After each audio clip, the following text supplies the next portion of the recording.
Marcos 2, do versículo 1 ao versículo 12, diz assim: E alguns dias depois entrou outra vez em Cafarnaum, e soube-se que estava em casa. E logo se ajuntaram tantos, que nem ainda nos lugares junto à porta eles cabiam. E anunciavam-lhes a palavra, e vieram ter com ele, conduzindo um paralítico, trazido por 4.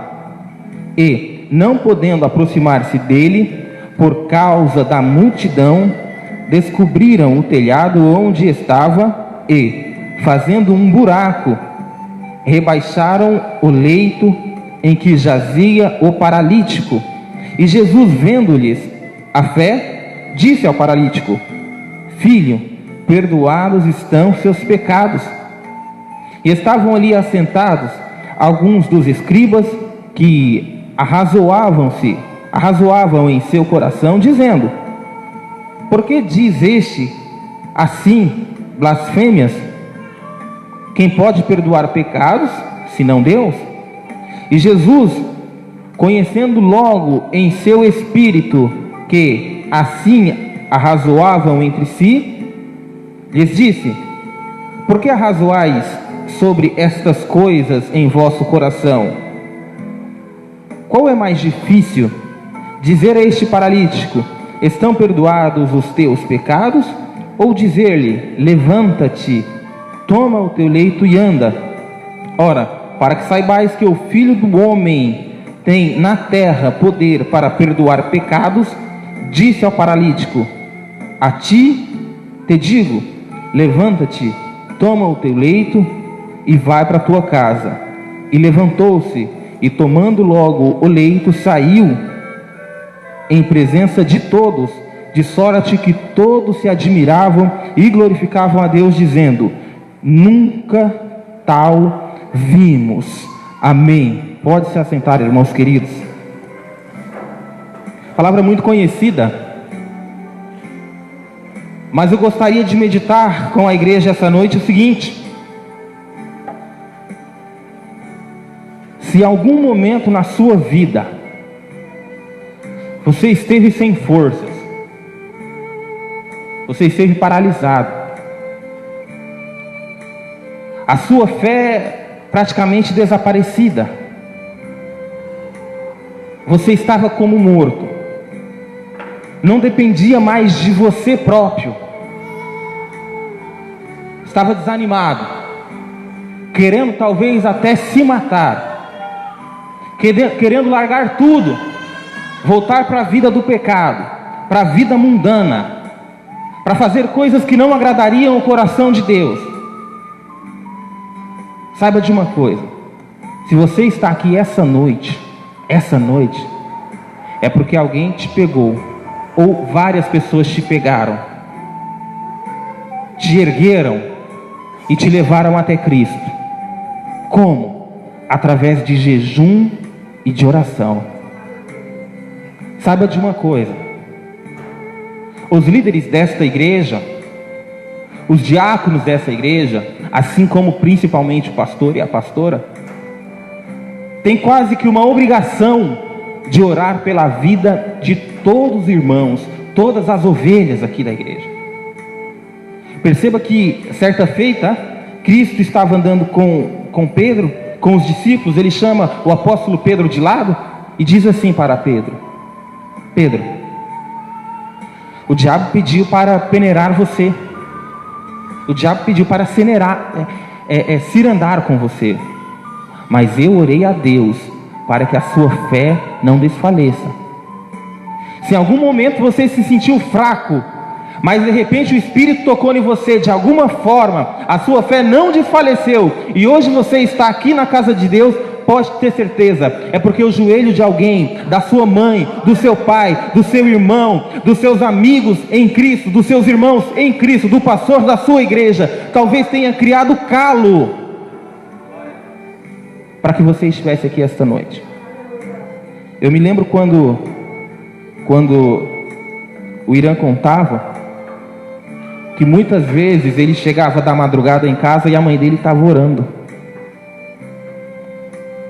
Porque na rua a gente não sabe o que pode acontecer. Porque nas baladas as pessoas não sabem o que pode acontecer. A vida estava entregue ao mundo do Irã. Mas a mãe dele estava ali, segurando o leito. Se tivesse alguém para segurar do outro lado, pode ter certeza que outra pessoa estaria segurando. Se não tivesse, ela seguraria, abraçaria o leito dele de qualquer forma, porque ele estava paralisado. Assim como este homem. A palavra vai nos relatar, irmãos queridos, que Jesus vinha fazendo uma sequência de curas. Primeiro ali a cura do endemoniado de Cafarnaum, então ele já estava ali durante pelo menos um tempo. Depois ele sai e vai curar ali a sogra de Pedro. No caminho ele cura um leproso. E agora a cura de um paralítico. Ali no versículo 1 você vai perceber que Jesus, ele volta naquele lugar que ele estava antes. Perceba comigo. Alguns dias depois, entrou outra vez em casa. Entrou outra vez em Cafarnaum. Veja, Jesus já estava lá. De repente ele sai para fazer a obra, para anunciar o Evangelho, para fazer para que ele veio. No caminho ele vem curando pessoas e volta outra vez para aquele lugar. Talvez hoje, durante o dia inteiro, você não teve tempo de falar com Jesus. Talvez hoje, durante o dia inteiro, você não teve vontade, ou talvez oportunidade de orar, de entregar o seu coração ao nosso Senhor Jesus Cristo, e de repente Ele estava distante de você. Mas hoje, você está aqui mais uma vez, na casa de Deus, e a presença de Jesus se faz presente neste lugar também. Outra vez. Se você não teve oportunidade, de repente, durante a semana inteira, se você não teve oportunidade na segunda, na terça, você tem a oportunidade mais uma vez. Aproveita. Aproveita. Faça o que for necessário para falar com o Senhor essa noite. Se você perceber, quando Jesus chega na casa, logo quer dizer que não foi um negócio demorado. Logo quer dizer que foi rápido. Sabe quando você, de repente, numa praça pública, de repente você joga um dinheiro para cima assim, vem um ricão e joga um dinheiro para cima, igual parece que nos Estados Unidos, um investidor do Bitcoin, de helicóptero, jogou o dinheiro assim, e criou-se aquela multidão rapidamente, aglomerou rapidamente. A impressão que eu tenho aqui é essa: alguma coisa maravilhosa, alguma coisa que chamava atenção, alguma coisa que daria uma riqueza, um conforto, ou uma cura, estava em tal lugar. E aquela multidão, sabendo disso, logo, rápido, se junta naquele lugar. Talvez ali tivesse pessoas com dificuldades físicas lá fora esperando. Talvez as dificuldades fossem espirituais. Talvez as dificuldades fossem familiares. Talvez muitas coisas impediam aquelas pessoas de chegar na casa onde Jesus estava. Assim como talvez muitas coisas te fez não querer vir para a igreja hoje. A distância, talvez o frio. Talvez na sua casa o seu marido, mais uma vez, vai para a igreja. Talvez alguém, um amigo, mas você só fica na igreja, você só vai atrás de Cristo, mas você saiu da sua casa e rapidamente chegou aqui, e chegou no templo, e chegou na abertura da palavra, e ouviu e sentiu a presença de Cristo desde o momento que pisou naquela porta e está aqui, independente das circunstâncias lá fora. Quem te trouxe isso? Quem te trouxe aqui? Não fui eu, não foi nem as suas próprias forças, mas foi o Espírito do Senhor, que sentiu fome, que sentiu sede, que sentiu vontade de ser enchido mais uma vez, de encher a gasolina mais uma vez, para o motor ter força. E aí você veio, e aí você está aqui. Perceba, no versículo 3, e vieram ter com ele, conduzindo um paralítico, trazido por 4.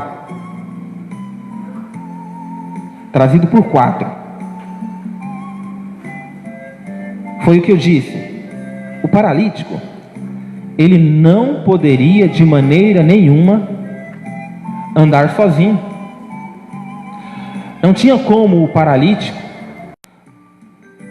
Você lembra que que no tanque de Betesda tinha um paralítico também. Tinha alguém que não conseguia. Mas naquele momento não tinha ninguém para ajudá-lo. Naquele momento não tinha ninguém, cada um estava correndo atrás do que era seu próprio. Mas aqui não. Este homem tinha amigos. E é o que eu disse, talvez você está aqui essa noite porque amigos oraram por você. Talvez você nem se lembre, procura aí dentro de você, na sua lembrança, dentro do seu coração, quem te convidou para vir para a casa de Deus. Você não conhecia Jesus, você não conhecia essa igreja, mas alguém te convidou. Alguém falou para você: olha, Jesus te ama. Você tem um valor imenso para Ele, e Ele quer você perto, e Ele quer salvar a tua alma, mas é necessário que você vá. E eu vim aqui, e eu tenho orado por você, eu tenho jejuado por você, e agora eu estou te convidando, vem comigo, talvez uma vez, talvez duas vezes, não sei quantas vezes você foi convidado. Eu posso falar de mim, sabe quantas vezes eu fui convidado para vir aqui na igreja? A igreja não era aqui ainda, era aqui do lado. Eu era convidado praticamente todos os dias, de segunda a sexta, e sempre dava uma desculpa, por duas irmãs aqui, que eram daqui, a irmã Marisa, vocês sabem muito bem, e a irmã Kátia. Elas me convidavam todos os dias, eu sempre dava uma desculpa diferente. Eu sempre, algum dia eu vou, não sei. E elas me convidando, e elas tentando carregar meu leito.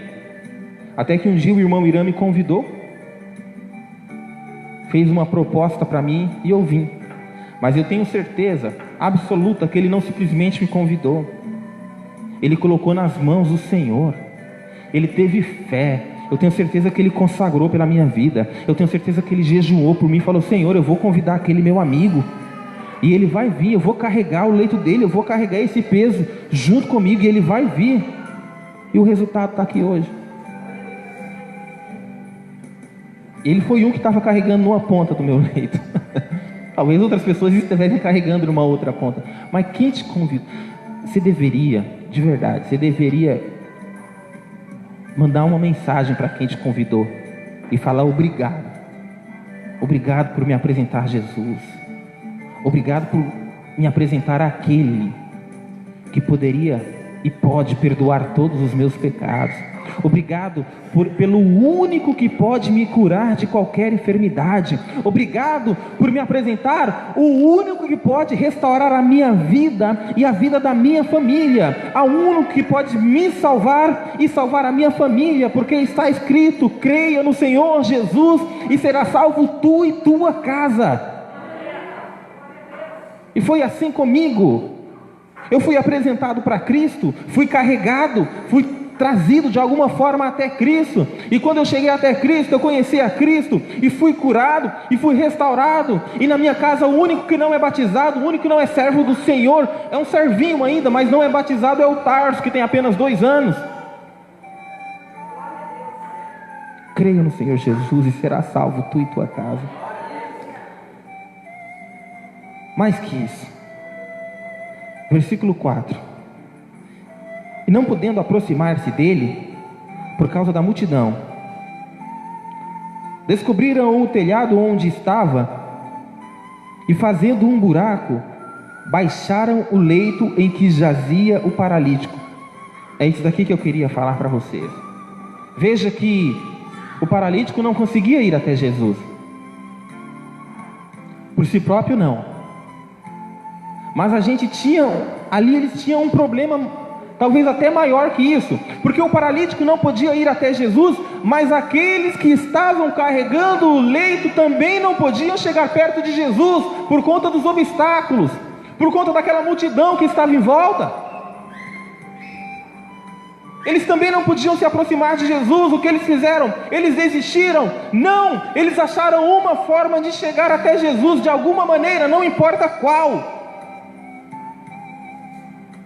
Talvez o que impede você de orar por uma pessoa É porque você acha que você não ora bonito, você não sabe falar com Deus direito. Olha, Senhor, eu não oro porque eu não sei as palavras corretas para falar. Não importa quais são as palavras que você vai falar quando você for orar pelo seu filho, pelo seu marido, pela sua esposa. Não importa. Porque os nossos gemidos inexprimíveis, o Espírito Santo traduz e leva para Deus, e Ele entende perfeitamente, tintim por tintim. Se Deus quisesse oração eloquente, na casa de Deus só teria advogado, juiz, promotor de justiça, filósofos.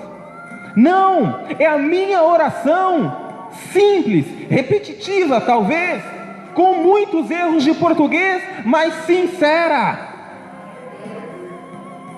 Porque os verdadeiros adoradores adoram primeiro em espírito e em verdade.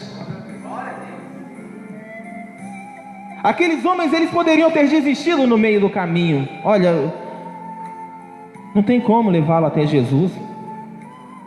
Eu já convidei ele uma vez, ele não foi. Eu já convidei de novo, ele não foi.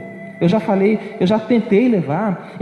Eu marquei com ele, olha, o culto começa 8 horas, 7h30 eu passo na sua casa, a gente vai junto. Sempre quando eu chego lá, ou tem visita, ou ele não tomou banho ainda, ou alguma coisa aconteceu, ou liga desmarcando. O que você faz? Você faz de novo, vai chamando, uma hora.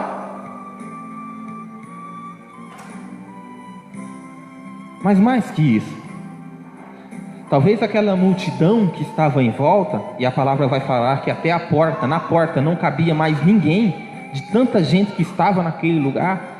Talvez aquele paralítico andando, eles trazendo aquele paralítico andando com aquela cama, carregando aquela cama, empurrando um ou outro, podia constranger algumas pessoas. Sai para lá, sai daqui, para de me empurrar, para de incomodar. Eu não sei de você,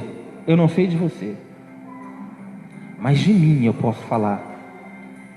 Muitas vezes, quando eu não era convertido, as pessoas falaram de Jesus várias vezes, e muitas vezes me incomodava também. Me incomodava, vamos ser sinceros, me incomodava. Eu era assim, quando não era convertido, quando não conhecia. Ou às vezes até mesmo quando eu vinha para a igreja, mas não entendia realmente o que Cristo representava. Então falar o dia todo de Cristo às vezes incomodava, e você não queria falar. Chega, vamos falar de outra coisa. Estes homens não se incomodaram com o desconforto que eles poderiam causar nas pessoas que estavam ali. Eles tinham uma coisa no coração deles: o meu amigo vai ser curado. E vai ser curado quando? Vai ser curado hoje, porque eu vou levá-lo até Jesus hoje. Tem uma multidão na frente, eu vou por cima, mas tem aquele telhado lá, eu vou quebrar esse telhado, mas eu vou levá-lo até Cristo. Eu vou falar um negócio meio muito louco, mas quando se fala de salvação, quando se fala de cura, quando se fala de Jesus Cristo, não se incomode se você estiver incomodando. Você entendeu? Não se incomode nunca, não se incomode nunca se você estiver incomodando. Continue fazendo, continue fazendo, continue fazendo. Aqui vem muito bem aquele ditado popular: água mole, pedra dura, tanto bate até que fura. De repente o coração da pessoa está endurecido, mas de tanto você falar, uma hora, ela fala: não é possível. Deixa eu contar uma coisa para vocês. A história vai falar, não a Bíblia, a história vai falar que quando os cristãos, que eles chamavam de fanáticos religiosos, ou da seita chamada O Caminho, eram chamados assim antigamente. Nos 2, 3 primeiros séculos já era assim. Na verdade no primeiro século já era assim, durante toda a Idade Média. Quando eles eram jogados na arena para serem pisoteados pelos touros da liga, ou serem devorados pelos leões da liga, em Roma. A história vai falar, isso daí eu estou falando de história, não estou falando da Bíblia, não está na Bíblia. Mas a história diz isso, os livros de história, que aquelas pessoas que assistiam, aquelas pessoas serem devoradas, a plateia que assistia sentia dentro do coração uma coisa, porque via aquele povo morrendo, mas não negando a fé, morrendo, mas não desistindo. Tinha gente que descia da arquibancada e aceitava Jesus naquele momento, só pela força, só pela alegria de morrer por Cristo, só pela alegria daquelas pessoas estarem passando por todas as dificuldades e não desistirem do amor de Cristo, porque Ele não desistiu de nós. As pessoas eram convertidas da arquibancada. Mas veja, versículo 5, Jesus vendo-lhes a fé, disse ao paralítico. Jesus estava vendo a fé de quem? Do paralítico? Não. Veja que ele está falando no plural. Vendo-lhes a fé de quem? De quem levou o paralítico? De quem levou o paralítico? Aí ele olha para o paralítico e fala: filho, perdoados estão os seus pecados. Pela fé daqueles amigos que levaram o paralítico até Jesus, a primeira coisa que Jesus faz é perdoar os pecados daquele paralítico. Jesus faz duas coisas neste momento. Primeiro, quando ele perdoa os pecados desse paralítico, o paralítico recebe uma coisa muito melhor que a cura física, porque ele está recebendo a cura espiritual. Se o paralítico morresse naquele momento, ele estava muito melhor que qualquer soldado pretoriano romano, que talvez praticasse exercício todo dia, fosse com a barriga trincada, fosse cheio de músculo, forte, que podia andar para qualquer lugar, mas não tinha os pecados perdoados, então seria condenado. E aquele paralítico com o pecado perdoado, ele receberia o quê? A salvação eterna. Quando você vem buscar Jesus, quando você encontra com Jesus, quando você pede por alguém a Jesus, Jesus tem poder de dar àquela pessoa que você está orando muito mais do que você espera. De repente você pede uma coisa simples, mas Jesus é capaz de fazer muito mais. Mas mais que isso, neste momento Jesus também está mostrando para aqueles fariseus que estavam ali, que Ele é Deus, o Deus em forma de homem, o Deus que é acima de todas as coisas. Porque confira comigo no versículo 6, estavam ali assentados alguns escribas que arrazoavam em seu coração, dizendo, perceba que eles não abriram a boca, a palavra fala, eles arrazoavam em seu coração, eles não abriram a boca para falar nada, só no coração deles já estava ali, eles murmurando, cada um dentro deles mesmo. Porque diz este, blasfêmias, quem pode perdoar pecados é só Deus. Isso daí era o que eles razoavam em seu coração. E Jesus, veja, Jesus, que conhece o meu, conhece o seu coração, conhece o meu, conhece o seu pensamento, que somos filhos dele, também tem poder para conhecer o que está no coração do pecador. Então Jesus, no versículo 8, conhecendo logo em seu espírito, que assim arrazoavam entre si, lhes disse, por que arrazoais sobre estas coisas em vossos corações? Ali Jesus já tinha surpreendido quando falou, perdoados estão os seus pecados, já surpreendeu todo mundo. Ele não pode fazer isso, é blasfêmia, ele não é Deus.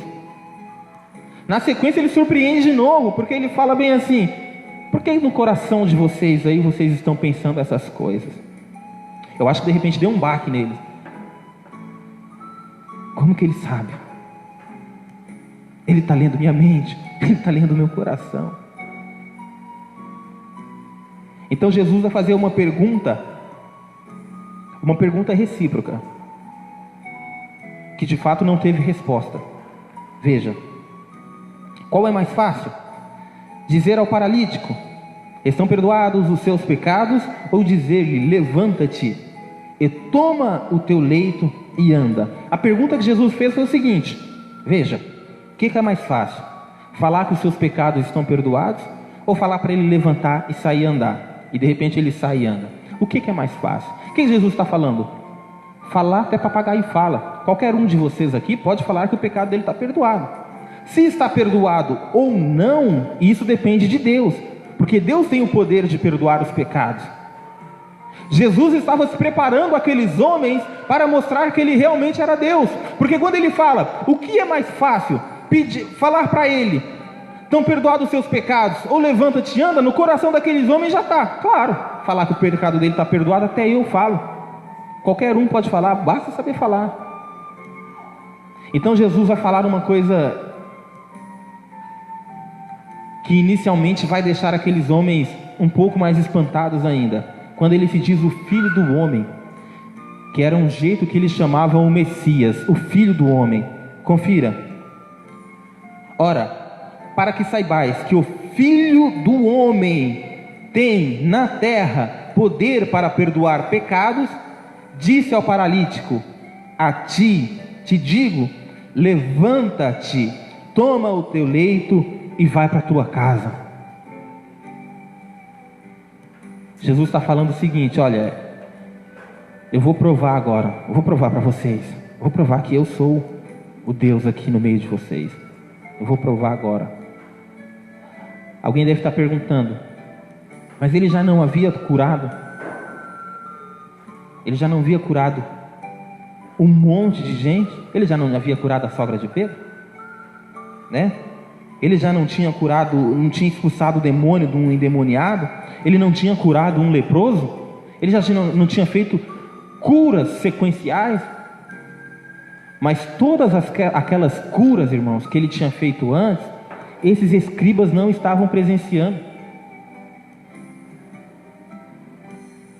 Às vezes você vai falar o que Jesus fez na sua vida, como Jesus foi com você, e você está falando, as pessoas não estão acreditando. Mas elas vão acreditar quando? Quando estiverem presenciando. Quando Jesus fizer algo na vida delas ou na frente delas. É por isso que é tão importante que nós façamos de toda a nossa força para trazer as pessoas para perto de Cristo, para a glória de Cristo se manifestar na vida dessas pessoas presencialmente, à vista de todos, para que eles possam conhecer não somente a glória de Cristo, mas também o Cristo da glória. E aí o que acontece? Quando ele diz isso, este homem levantou-se e, tomando logo o seu leito, saiu da presença de todos, de sorte que todos se admiraram e glorificaram a Deus, dizendo: nunca vimos tal. Eles nunca tinham visto um paralítico ser curado. Eles tinham visto outras pessoas serem curadas. A lepra, por exemplo, tinham pessoas que já eram curadas da lepra. Perceba que lá em Levítico tem até uma lei que diz, quando uma pessoa for curada da lepra, que tinha que levar ao sacerdote. E o sacerdote ia fazer tal coisa. E depois de um tempo tinha que levar no sacerdote de novo. E o sacerdote ia olhar a carne, para ver que cor que a carne estava, se estava rosada, se estava branca, para depois o sacerdote declarar que aquele homem estava limpo. Então pessoas curadas de lepra já tinha. Jesus curou, eles viram, mas não foi nada tão espantoso. Mas quando eles viram este homem ser curado, um paralítico ser curado, nunca vimos tal coisa. É a maravilha que Deus faz na minha e na sua vida. Às vezes você acha que não tem mais jeito, às vezes você acha que acabou para você, às vezes você acha que acabou para alguém da sua família, mas uma atitude minha e sua pode mudar tudo. Essa noite você vai pegar esse pãozinho aqui e vai levar para sua casa, e você vai orar, e vai colocar em cada cômodo da sua casa. E quando você estiver orando na sua casa, você vai lembrar de pessoas que são da sua família ou são seus amigos, que estavam, mas não estão mais na presença de Jesus, na presença de Deus. Ou pessoas que não conhecem a Cristo, e você às vezes até desanimou de orar por aquela pessoa. Não desista. Tem barreira? Talvez a nossa própria fé é barreira, mas eu já orei tanto, mas eu já busquei tanto e não consegui. Aqueles homens enfrentaram barreira. Talvez a subida seja difícil, a busca seja difícil, porque tem que sumir o telhado, tem que arrebentar o telhado para levar até Cristo. Não importa, não desista, continue orando, continue buscando, porque você pode ter certeza, assim como essa noite eu dei o testemunho aqui e dou quantas vezes for necessário, que o Irã foi o homem que carregou, se não as 4 pontas, mas a ponta, pelo menos uma das pontas do meu leito, para me apresentar até Cristo. Um dia você pode ter certeza que alguém vai subir aqui e vai falar: olha, a minha mãe, o meu pai, o meu irmão, aquela irmã foi aquela lá que carregou o meu leito e me trouxe para a presença de Deus.